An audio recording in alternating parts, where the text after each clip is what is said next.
Hello, and welcome back to the Paranormal Podcast. I'm your host, Dan Pasella, co founder and lead investigator for Orange County, New York Paranormal. Thank you so much for tuning in today. For those of you who've been with us since the beginning or have joined halfway through, thank you so much. More and more listeners every episode. Really glad to see it. If you're new to the proceedings, thank you. Please like, subscribe, rate and review on a podcast platform if you're watching us on Facebook or YouTube, because there is a video version of this. Please make sure to like and subscribe there as well. If you're looking at YouTube, hit that bell on YouTube, because then you'll get notified of all of the videos we put up, because not only do we do the podcast, but of course we also publish the video recaps of our investigations. And take it from me, there are some really good ones coming up. And there's a lot coming up. So we're going to talk about today's topic, but then we're going to talk about what's going on now that we're getting closer and closer to October. If you can't sense it, it's definitely there. And it's not just because everything is pumpkin spice all of a sudden. You're starting to feel it in the air, especially here in the Northeast United States. But it's starting to feel like fall, and it's starting to feel like October. And when October comes along, the interest in the paranormal gets bigger and bigger, leading to some events that we'll be doing in over the next few weeks that we will talk about at the end.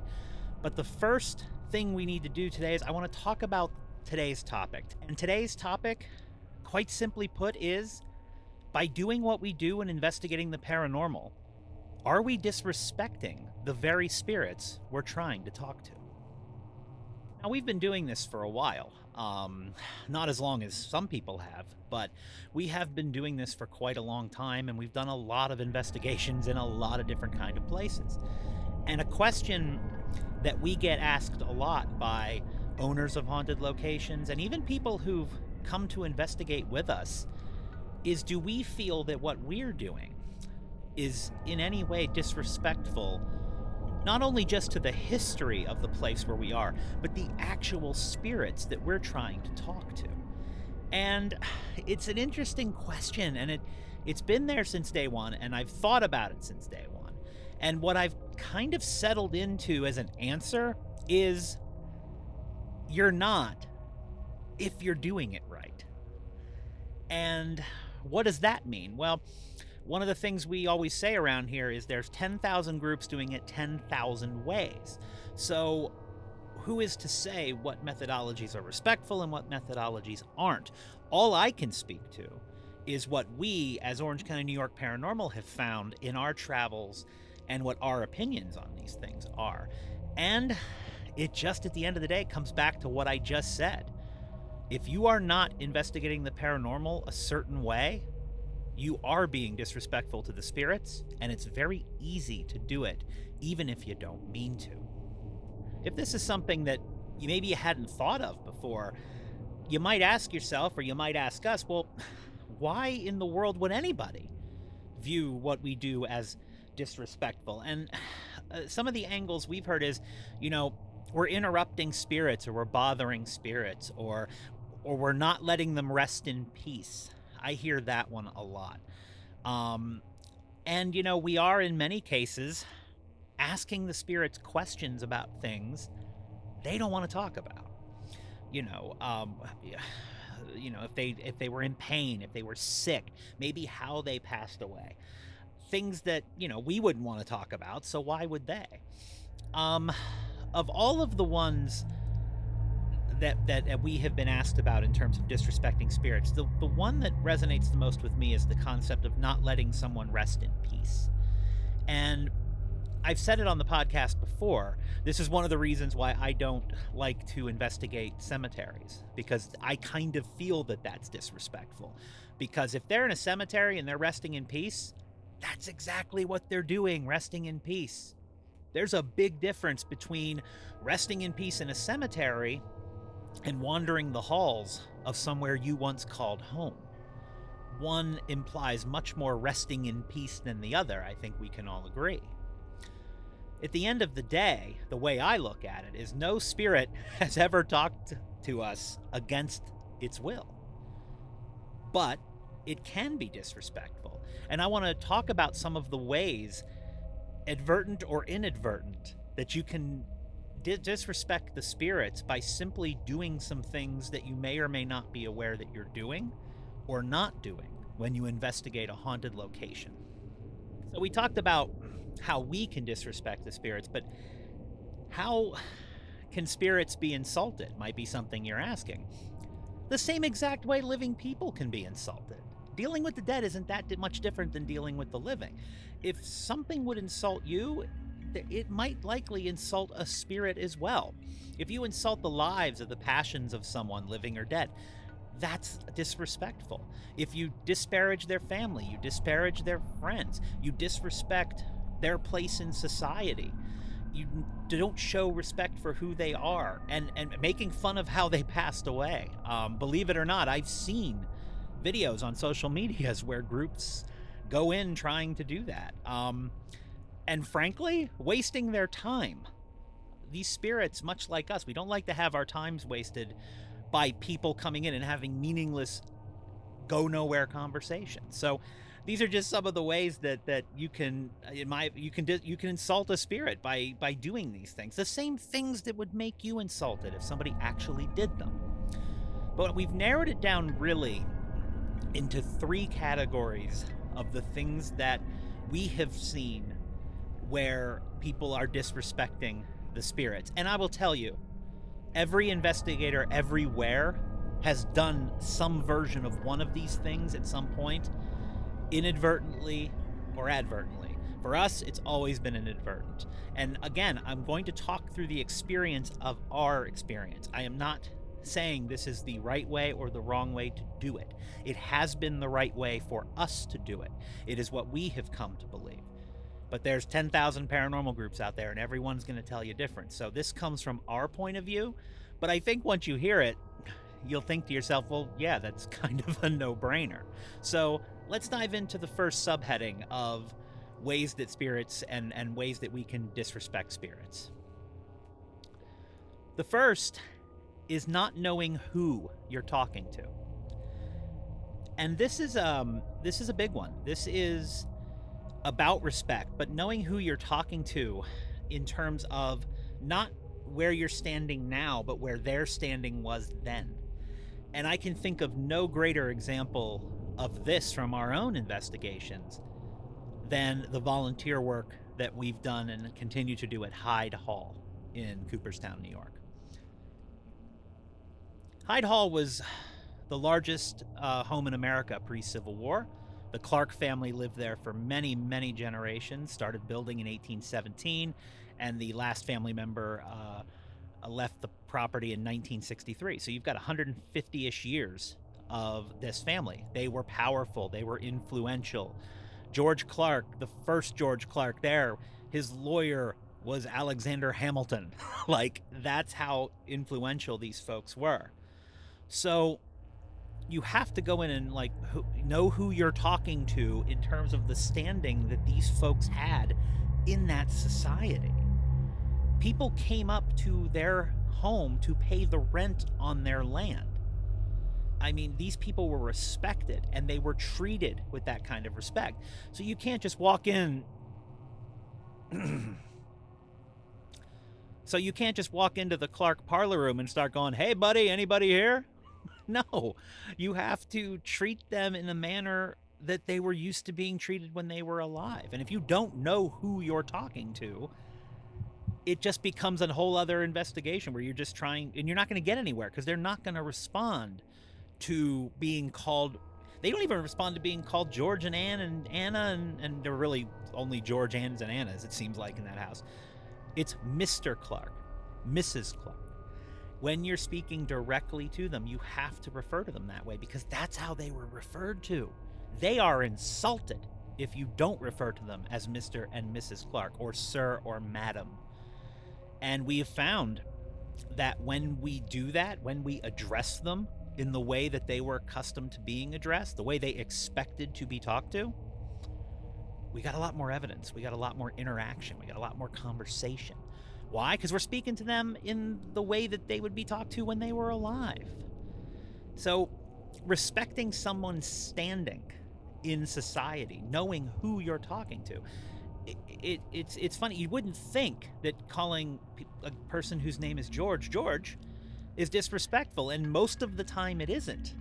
But if you know who the Clark family was, sir or madam, that's how they were talked to.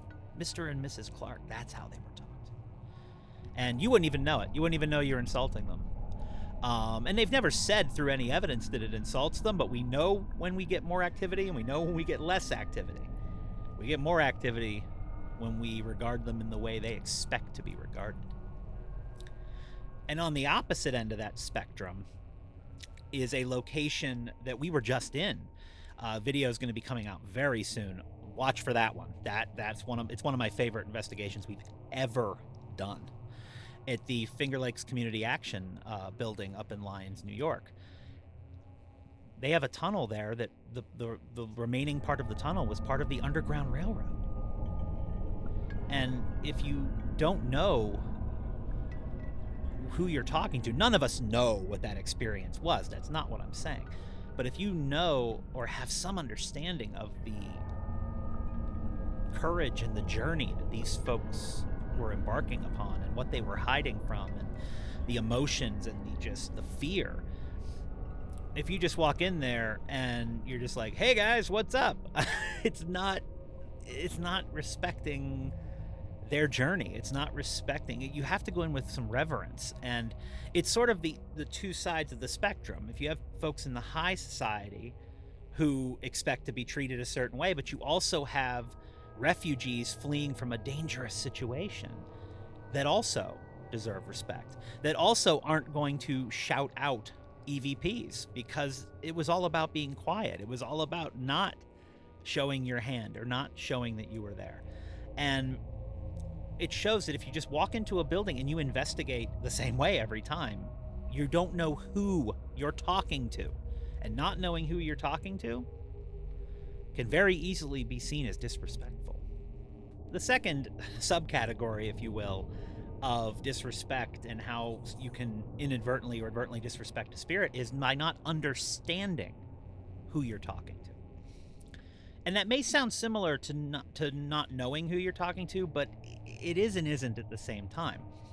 By not understanding who you're talking to, it's not taking into account different things about the location or the people you're trying to talk to. Probably the best example of that would be people of different eras. Most of the time when you're investigating the paranormal, you are not investigating something or looking to talk to a spirit that has only been around for a little bit. I mean, it happens.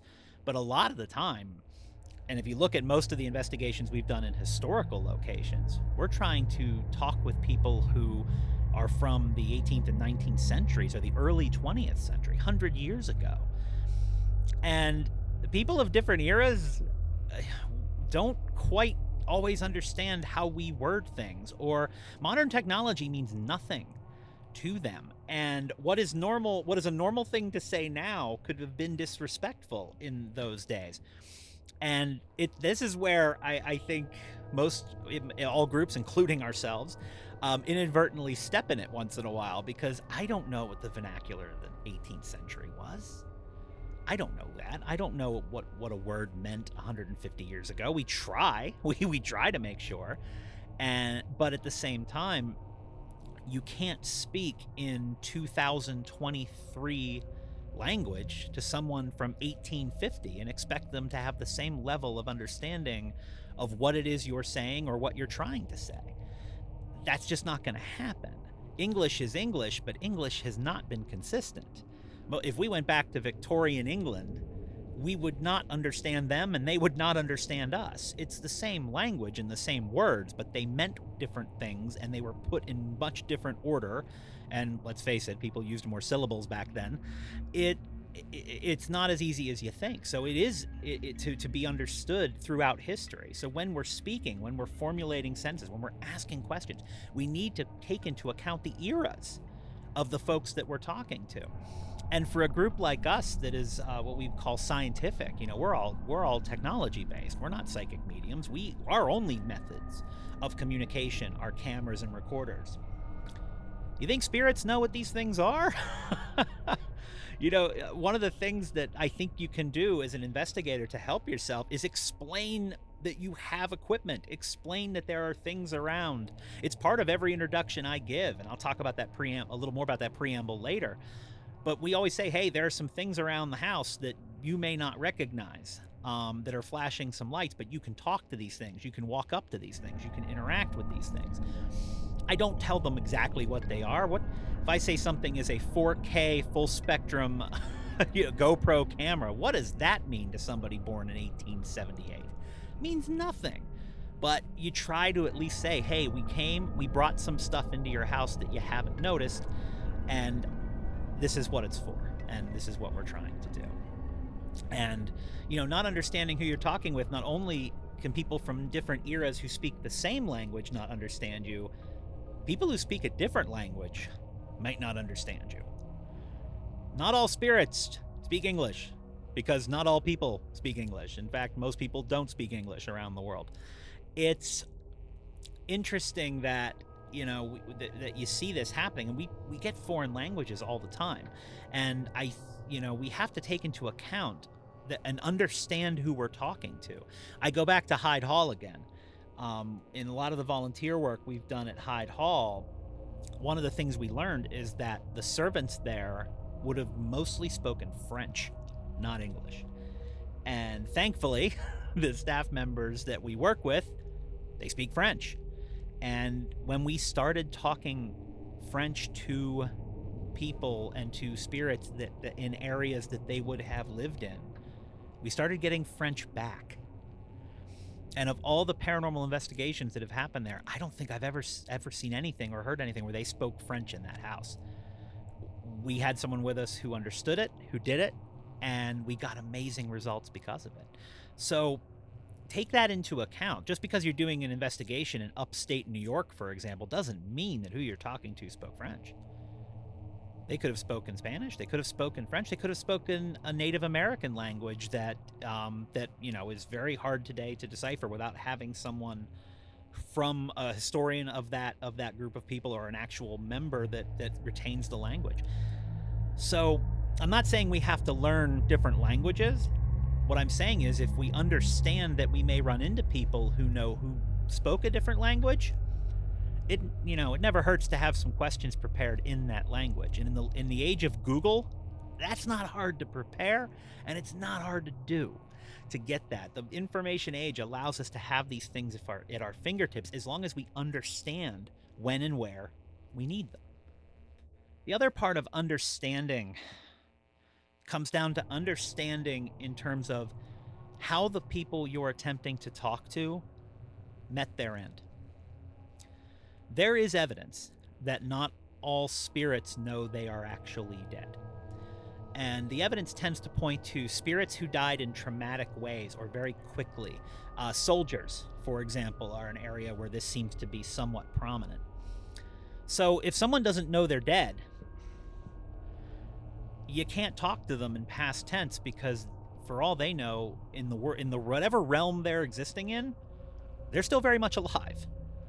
And just think about if somebody walked into your house and started talking to you in past tense. You'd be like, wait a minute, what do you mean? I'm still here. So I think it's an important thing to, in all investigations, to understand that the spirits you're trying to communicate with, they might not know they're gone. And what we have taken to doing, and I always recommend, because again, we've gotten good evidence from it, is using both tenses. And by doing that with both tenses and asking questions in both present tense and past tense, you're just doubling your chances when speaking to spirits that are either still there, don't know they're dead, or I know some investigators who only speak in present tense, and I've tried that. It's really a tough thing to do, and I do catch myself doing a lot more past tense sometimes, and having to remind myself, that I'm closing the door potentially on talking to a spirit that doesn't know that it's passed away. And those ones are interesting, because man, you just wonder what their realm, what this room looks like to them. And man, I've asked more and more spirits about that, and one of these days I'll get an answer. But as you can see, eras and languages and understanding what a spirit might be, their reality might be. If you understand that, you have way less of a chance of getting the spirit to feel slighted, disrespected, and way more of a chance to actually have a conversation and learn more about the spirit you're trying to talk to. And the final subcategory, if you will, of disrespect and different ways that you can disrespect a spirit is the most egregious one, in my opinion. It's not caring who you're talking to. They exist. There are groups that don't care who they're talking to. They're there. They just want paranormal evidence. They want to be scratched. They want to be shoved. They want the experience they've seen in the movies. They want the experience they see on TV sometimes. And they don't actually care who they're talking to. And I'm saying, and by the way, this is the minority. The majority of what you see are, most of the majority of paranormal, this is like the majority of everybody are good people in it for the right reasons. But you've seen it, and paranormal television doesn't do you any favors because it kind of glorifies and shows you that, being a jerk and provoking and trying to get negative reactions will get you views and get you TV shows and get you hits. That's great, but for some people, they see what they do on television and just think that's how you do it. I think most investigators who watched the TV shows as kids, like I did, got into it for the right reasons and do it the right way. But there are people who do not care who they're talking to. They don't care when they're in a prison, who they're talking to prisoners. And that one blows me away, because why aren't you careful? These folks who have passed away in a prison, they were not necessarily nice people when they were alive, and death probably hasn't changed them. And, the spirits of prisons are very different, and you have to be different about that. And yes, I have taken a key and locked cells and unlocked cells to try illicit activity. That is a lot different than trying to provoke a spirit to attack me or to shiv me, which I've seen people try to do. You have to understand, these are prisoners, man. They are not good people. And if you provoke them, that's when paranormal investigation gets dangerous. When you don't care who you're talking to, and therefore but you will care when they shove you somewhere. Sometimes you can do it inadvertently. Emily's incident where she was pushed down the stairs at the Berlin County prison, we didn't purposely get the spirit angry with us. The spirit got tired of us being in a certain place, told us through the ovulus, and we just were too green to get the message. So, told us to leave. We didn't. So, gave us a shove. The one that irritates me the most, the one that makes me just angry, is when I see folks who are investigating locations that used to be mental health facilities, when they show disrespect to the folks who passed away there. In the past, there's actually been some of those establishments that were abandoned, and then they reopen them as like haunted attractions, and the people jump out acting like mental patients. That one I can't stand that. These are people who have real problems, real wiring issues, and it has altered their lives in a way that people like you and I, who, quote unquote normal people, cannot even begin to fathom. And it's insulting. I'm angry about it alive. I can't imagine how, as a spirit of one of those folks, it would make me angry then. If you're in a mental hospital, former mental institution, and you don't care how you're talking to the spirits, I don't care to ever know you.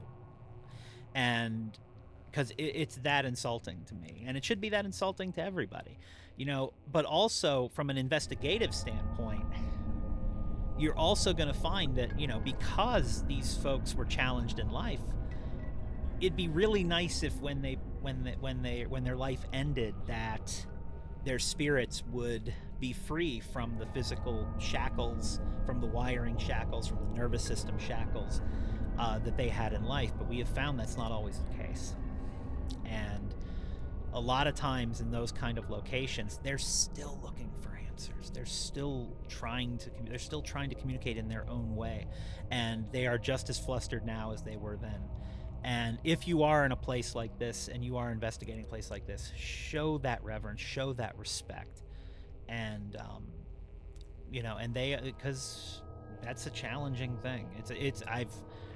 My brother is autistic, so I've have watched a lot of folks with these mental issues and health issues over the years, and it's heartbreaking. And their spirits are worth talking to, but you just have to do it the right way, and you have to be respectful for just the day-to-day grind that these folks have. I mean, soldiers of this, I have a similar respect for soldiers. Like, these people gave all, and if you don't care who you're talking to and you just want to go in and be disrespectful, you kind of deserve what could happen, which is unfortunate.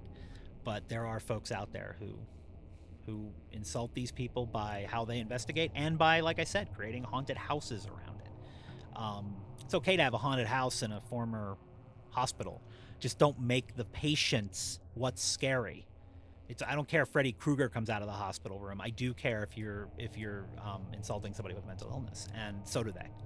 So do the spirits. And that's one place you really have to care. When you're dealing with health, when you're dealing with mental health, living or dead, you got to take care. You have to care who you're talking to and what you're saying and how you're doing it. And it's not about, it's decency in that case. Yes, you'll get better evidence this way, but it's just decency. And thankfully, almost every paranormal group I've seen and video I've seen in a place like that is very respectful. But again, it's always the 1%. But again, not caring who you're talking to is a big way to disrespect the spirits.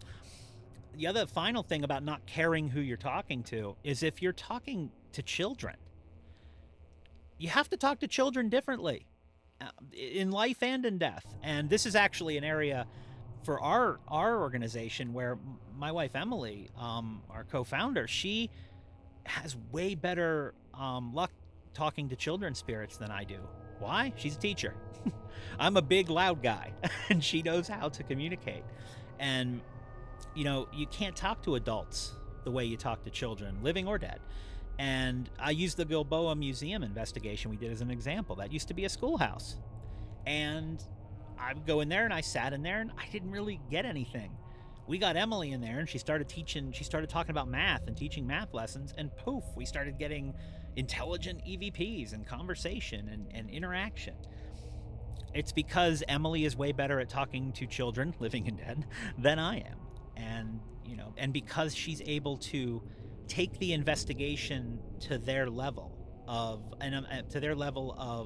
height, where you get down to their level, but also their level of communication, and their level of, hey, it's a schoolhouse, so this is what we're going to do here. And that's a good way to find out if what you're talking to is residual or intelligent anyway. But the most egregious sin you can do as an investigator is not caring who you're talking to. And as you can see, it gets me a little fired up, but I see it sometimes. And but that's how you can disrespect the spirits. That is how you can really sabotage yourself. And when people say to us and accuse us of disrespecting the dead, it's probably because they have seen or heard of folks who do what we do, and they do it where they don't know, understand, or care who they're talking to. There's a question that sort of goes along with this that we get asked too, which is, does a spirit not liking you or telling you to leave mean you disrespected them? And I'd say the answer to that is no. Again, it goes back to people being people, living or dead. Some people just don't like other people. And spirits are exactly the same way. David Hiltz at Grapevine Farms does not like me.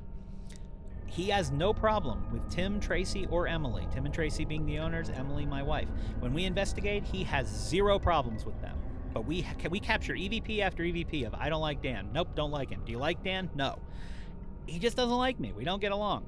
And, other folks have said feeling like a curmudgeonly guy staring at them in that room, but, he just doesn't like me. But on the other hand, when we investigated the Wayside Irish Pub a couple years ago up near Syracuse, Sarah, the spirit of a girl who allegedly committed suicide in the attic, in the third floor, so it's not really an attic, but she seemed to really like me. She walked around every room I went to in the spirit box. We got some great evidence, and she even seemed to like follow me around the building, almost as if like, you know, hey, I like this guy. I feel safe around this guy. Let me walk with him for a while. And Emily never felt that. So I think spirits are like people. Some of them like some people more than others, and some spirits also just want to be left alone.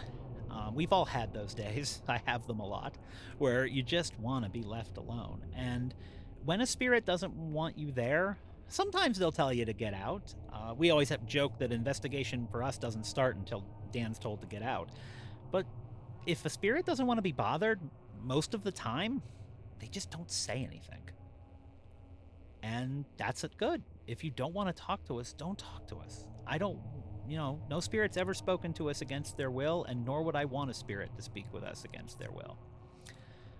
But the steps we take to make sure we show maximum respect, hopefully make the spirits want to talk to us.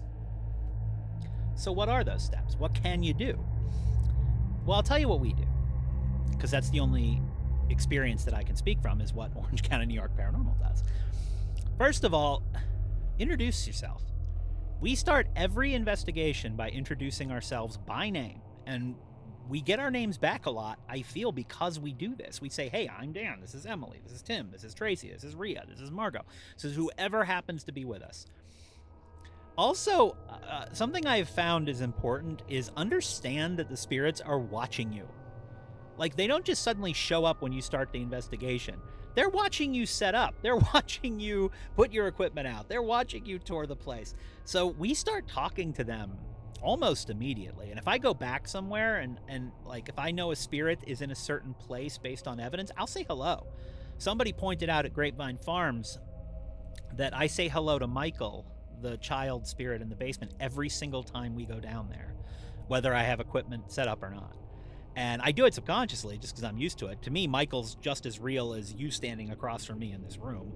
So, and you just say hello to him. But what it does is it shows, hey, these people know we're here all the time, because they are there all the time, and they're watching you all the time, and they're listening if they're intelligent spirits all the time. And because they're there all the time, and because with the intelligent spirits, understand and acknowledge that they have feelings and they matter. And understand that they might have something they're yearning for and something that they want. The two clearest examples I can give of this are at the Worcester Inn, where the spirit of Dennis was hanging around through all evidence we found because the owner, Jim, was hanging around. And Jim has since passed away, God rest his soul. But Dennis never got a chance to say goodbye to Jim. So what we did in our investigations was we offered him the chance to. And if you haven't watched any of our Worcester Inn videos, please do, because Dennis sending his final message to Jim by name is one of the most powerful moments I've ever experienced as a paranormal investigator. But Dennis passed away and didn't get to say goodbye, so we talked to Dennis about the opportunity to say goodbye, and we gave him that opportunity. If he wanted to say goodbye, it mattered to us to give him that chance to, and we made that clear, and I firmly believe that's why he did it in that way. Another example of acknowledging the spirits is an investigation we did this last year with Rhea up in Wayne County at the Museum of Wayne County History. It was Rhea was leaving that position for another opportunity. We interviewed her on the podcast about 10 episodes ago. It's a good interview. Check it out. And I said to her at the end of the interview, at the end of the investigation, you might want to say goodbye. And it's funny because, she had thought of it, but I'm not sure she thought of it in the moment. And she did say goodbye. And it's funny, all hell broke loose when she said goodbye in terms of a banging on the walls and just the feel of the area. But she wanted to make sure the spirits understood that she's going to miss them, even though they made her life entertaining, good and bad. She wanted to make sure they had the closure, that she didn't just disappear and never come back. And that's what I mean when I say understanding that spirits have feelings and that they matter, because the intelligent ones are just like us, and they have these kind of feelings, and they have things they may want us to help them do. And that's really what it comes down to. When we investigate, one of the things that we start off by saying is, look, we're here to help you. We don't provoke for the sake of provoking activity. If you use trigger objects, have a reason to use them. Have a purpose of drawing a spirit over and using trigger objects. I did a whole podcast episode on trigger objects a few episodes back. Check that one out. And if you're going to try to elicit activity through something else, you can do it in a way that it's like, hey, you know what, children, I know you're up here. I brought you some presents. I brought you some stuffed animals, which we've done in the past. We did, yes, we did it because we wanted to get some evidence, but at the same time, we didn't take the toys away when we left. We left them there. They're still there. We brought you some presents. You are going to get to keep these and play with these, and they do. And it just, it's not like, oh, here's for the sake of evidence. Oh, I'm taking it away with me. No. If you bring a toy for a child spirit, leave the toy. That's just cruel. And then don't cross the line. There's a line. There's a line of respect. And this goes back to the whole not caring who you're talking to thing. But there's a line between trying to provoke activity and challenging a spirit. And if you're just trying to challenge a spirit for the sake of it, I just can't respect that.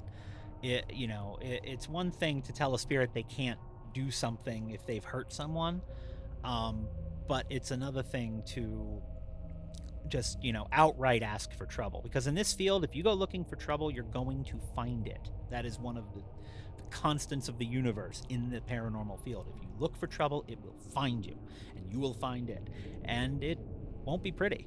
And the real difference between like trying to elicit activity and challenging is that one is for getting evidence, and the other one is being a jerk while trying to get evidence. But if you do the three things, if you know who you're talking to, understand who you're talking to, and care about who you're talking to, you'll be able to figure out exactly what you need to do to make them want to talk to you. They don't have to talk to you. They don't have to talk to me. They don't have to talk to a single person who comes in and asks them questions. But the more respect you show them, the more they will want to talk to you. We're the same way. The more someone treats me with respect and cares what I have to say, you bet the more of chance that I'm going to interact with them. And at the end of the day, that interaction, that's what it's all about. That's what we're after. Talk to us. How can we help you? Let me learn about you. That's paranormal investigation. Speaking of paranormal investigation, it's getting close to October, as I said at the beginning. And in October, everybody wants to kind of get in on it. It's the time of year where everybody wants to be around things that are scary or be around ghosts and the paranormal. It's when it's top of mind. And it's October, so we do have some events on the calendar. And I want to just review some of them in case you are in the areas that we're holding these events and you want to come out and learn how we do things and investigate with us and use our equipment to do your own investigation. That's what we do. We do a Paranormal 101, I call it, where we kind of go over the methodology. We'll show some evidence we've captured from the location, and then we divide up, and all the participants can investigate, and we let everybody use our equipment, and we kind of just stand back and facilitate. It's their investigation, and these events are so much fun. And on October 7th, we'll be doing our yearly event at Hyde Hall. Fortunately and unfortunately, that one is sold out. So that one will not be something you can still get tickets for, but keep an eye out because we do events with them as part of our volunteer service that we work with them. So always check out their website at Hyde Hall for the next one. They do candlelit ghost tours where they do hide and shriek, where you do a candlelit tour around the place at night. Highly recommend that. They do those all through October, so if you're up in the Cooperstown, New York area, that is definitely an experience you'll want to have, and hopefully you'll be able to catch us for our next ghost hunt event there. In the Cobleskill, New York area, Albany-ish market, On October 14th and October 28th, we are at Grapevine Farms. We're doing two ghost hunt event sessions, 5:30 and 8:30. Those that just went up. Those just went on sale, so they go quick. But if you're in the Cobleskill, New York area, call 518-234-9148, or just Google Grapevine Farms and call that number. And $50 a person. And as with all events that we do, all of the proceeds go to the location. We do not charge to do events. We do not charge for anything we do. For us, we have so much fun doing them that it's, and we like helping our friends.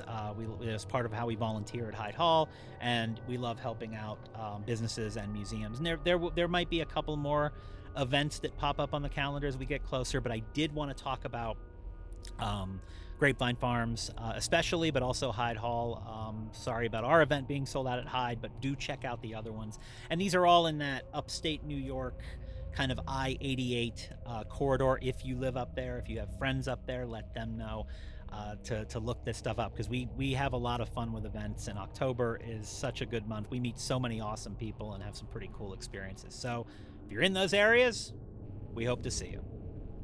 But if you're going to any of our events or any paranormal event, remember to come with that sense of adventure, that yearning for the unknown, but also the appropriate level of respect for the spirits you might encounter.